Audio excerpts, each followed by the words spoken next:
कांग्रेस के तर्जमान सुप्रिया श्रीनाथे ने कहा है कि वज़ीर-ए-आज़म ने कांग्रेस के मंशूर को लेकर जो रिमार्क किए हैं इसके खिलाफ इलेक्शन कमीशन से रुजू होंगे। मीडिया से बात करते हुए सुप्रिया श्रीनाथे ने कहा है कि हम मुसलसल इलेक्शन कमीशन का दरवाज़ा खटखटा रहे हैं और हम उम्मीद करते हैं कि गैर जानिबदारी के साथ इलेक्शन कमीशन अपनी जिम्मेदारी को समझते हुए साफ और शफाफ इंतखाबात को यकीनी बनाएगा। मुझे ऐसा लगता है कि चुनाव आयोग के हर नियम, हर कानून को ताक पर रखकर नरेंद्र मोदी इस बार प्रचार कर रहे हैं। उनके मंत्री इस बार वक्तव्य दे रहे हैं, चाहे वो सेना के इस्तेमाल की बात हो, चाहे मोदी जी अलग अलग वेशभूषा में दिख रहे हो।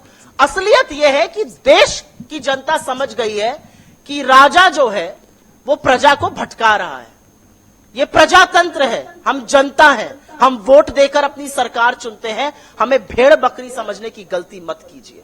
और हर उस नियम का जो उल्लंघन हो रहा है, हम लगातार चुनाव आयोग के पास जा रहे हैं, इस पर भी जाएंगे, अन्य चीजों पर भी जाएंगे। और हमारी अपेक्षा और आशा और विश्वास है कि एक निष्पक्ष संस्था चुनाव आयोग, जिसके ऊपर दारोमदार है, जिसके ऊपर जिम्मेदारी है इस देश में निष्पक्ष फ्री एंड फेयर इलेक्शन कराने की, वो जरूर इन बातों को संज्ञान में लेगी और इस पर एक्शन लेगी।